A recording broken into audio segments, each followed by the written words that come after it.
welcome. I'm Susie Gladle. I'm with the HUMC news program, and I understand that we're going to be back in worship on July 19th.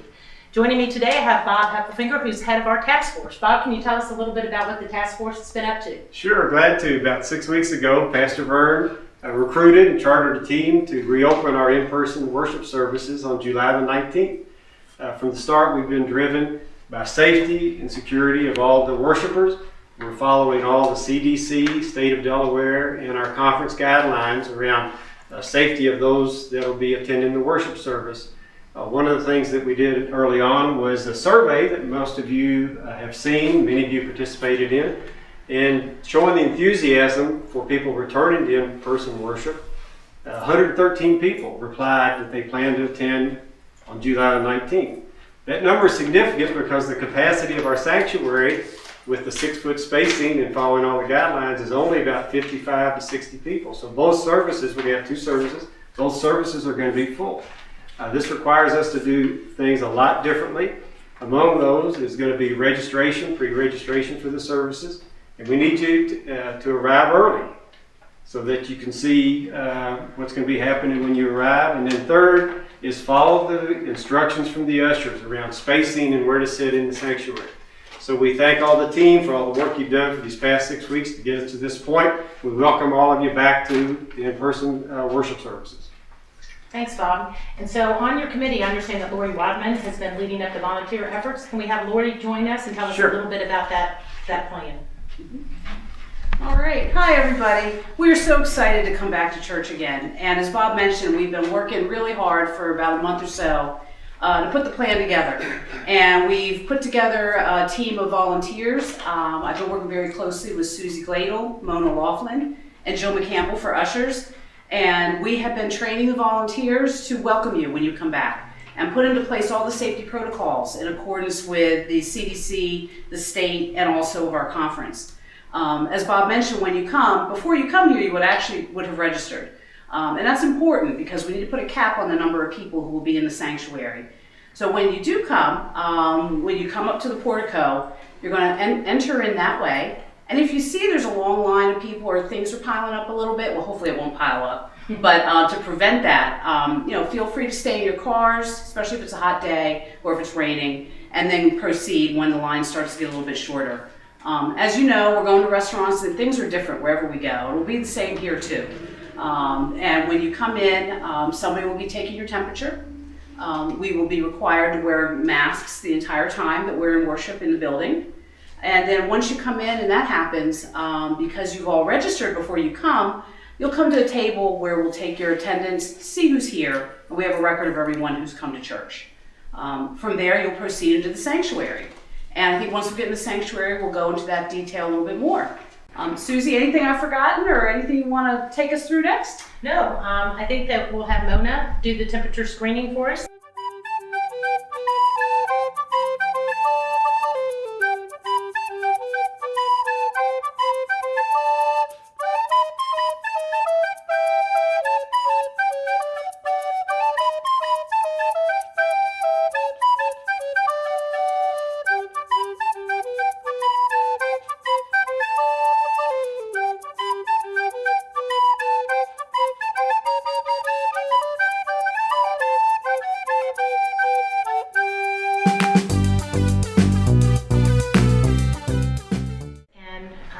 Once you're cleared from temperature screening, then you'll come to the attendance checker, who is going to be situated here in the narthex.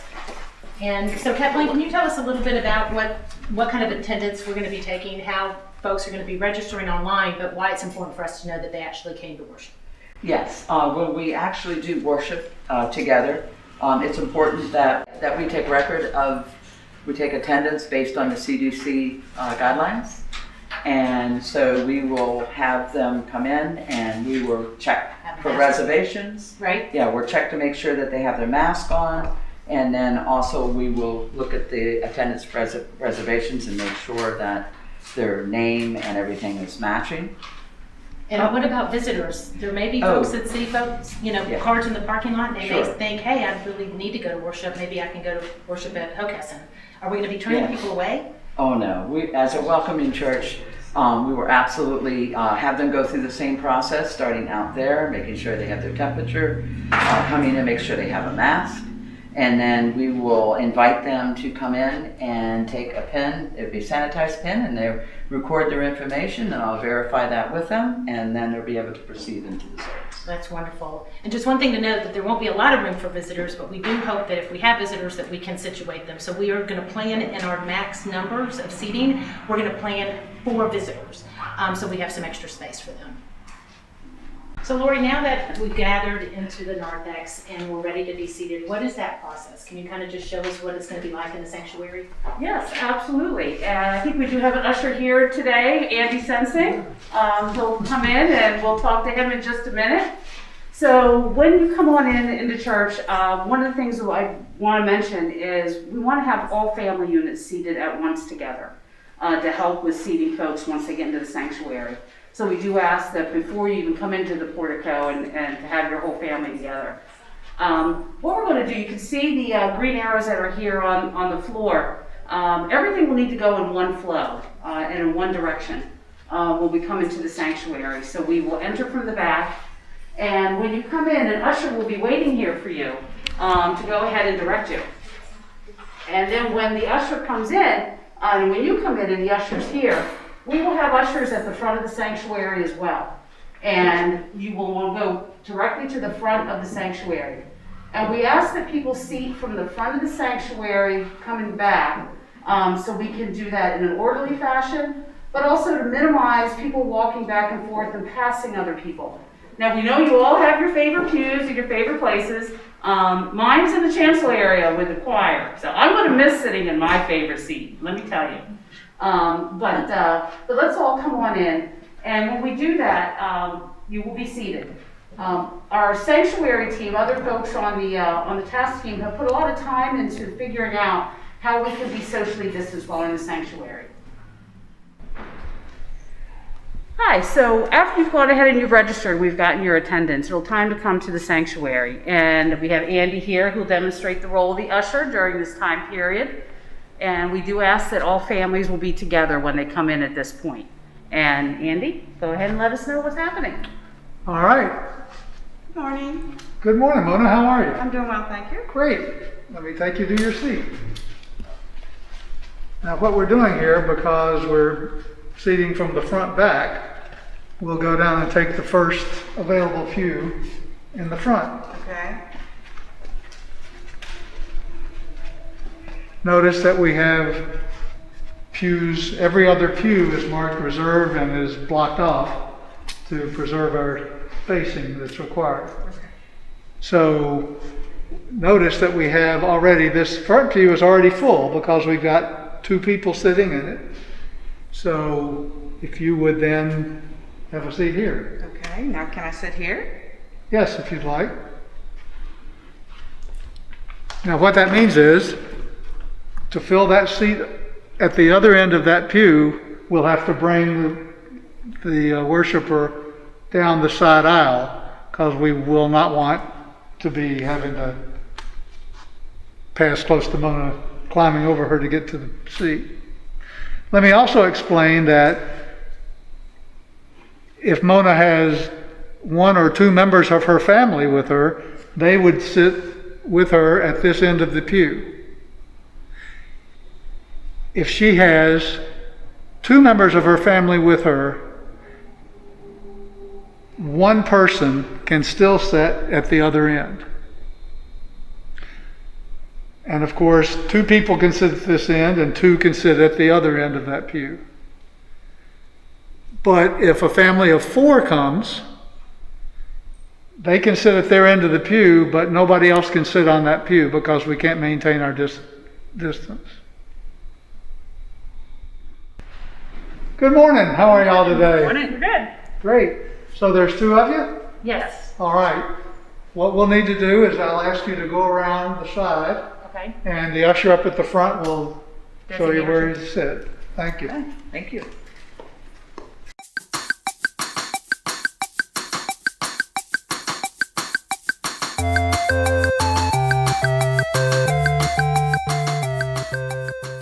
So Barb, once we're all seated, what can we expect? What is worship going to be like when we all gather?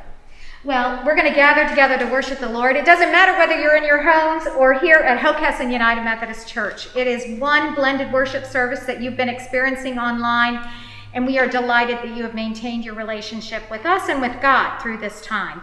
But when you do come back, there are a few things that will be different. Walking through the sanctuary, there is no bulletins. An usher will not hand you a bulletin. The other thing is that you will have no hymnals, will be removed from the sanctuary, and you will have to read all the lyrics off the screen.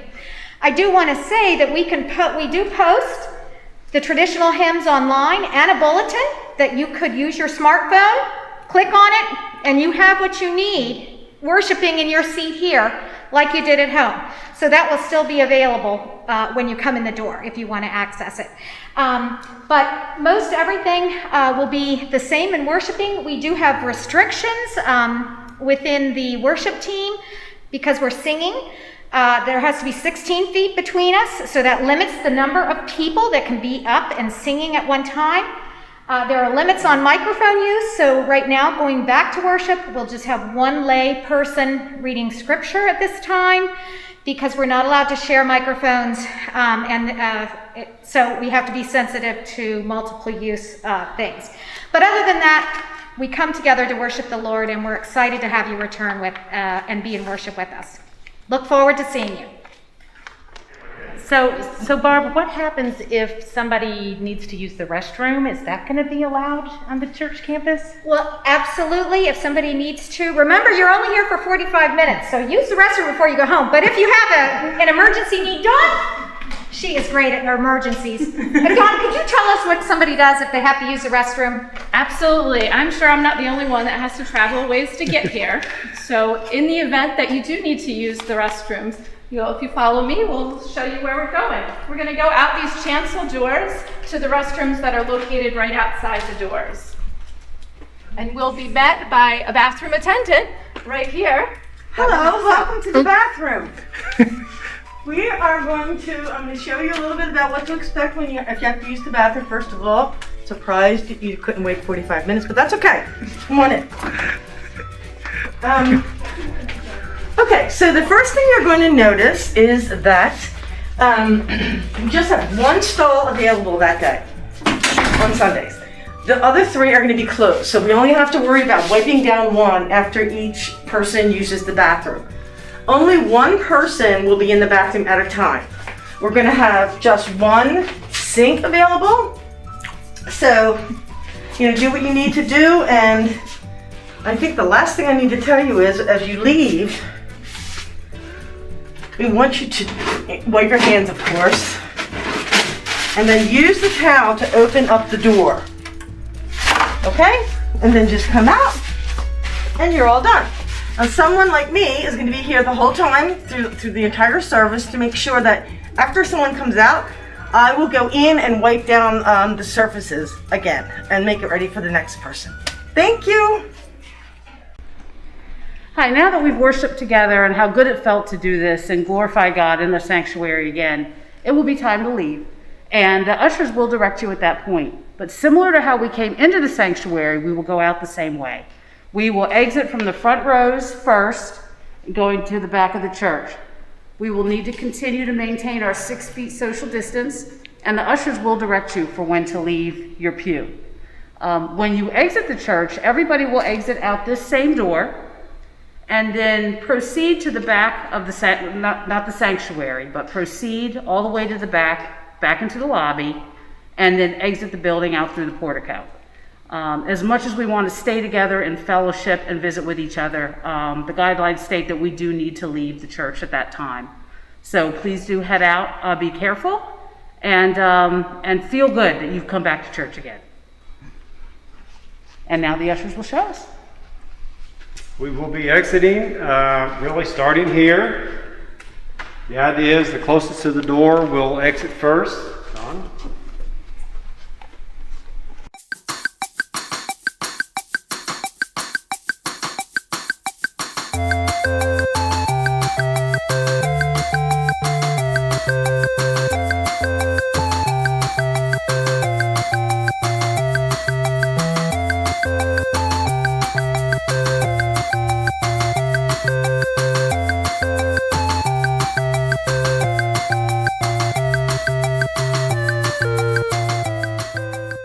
So Lori, thank you so much for walking us through the whole process. It looks like your team has really put a lot of thought into the process and the flow.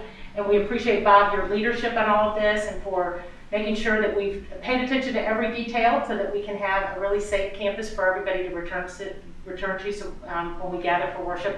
But I think there's probably some things that you want to share with us to kind of wrap up our video, just maybe some tips people need to keep in mind. So just to point out, we are going to have 2 services. We will be wiping down and cleaning between the services, and then after the last service, everything that people can touch, the pews, door handles, just everything will be cleaned up. And we just hope that this video has given you an idea of what the worship services are going to look like. But we want this to be a very positive experience. The YouTube videos and Pastor Vern and his team have put together have been wonderful. But there's nothing like worshiping our Lord and Savior Jesus Christ in person in God's sanctuary. So we just hope you all look forward to returning to in-person services on July 19th. Thank you. And Lori, what about Holy Grounds Cafe? Will we be able to gather there and have coffee and socialize with our friends again? Yeah, I know. I look forward to the day when we can do that together. But for right now, according to the guidelines that have been shared with us, we will not be able to be in the Holy Grounds Cafe. But please, keep in touch by phone, reach out to folks. We may not be able to gather and socialize in here after the services, but when we go out the doors, we take God with us, and we're witnesses out in the world, and we all want to continue to do that. Thank you so much. And it's been a real blessing working with you guys on this project, and we look forward to seeing you all in worship.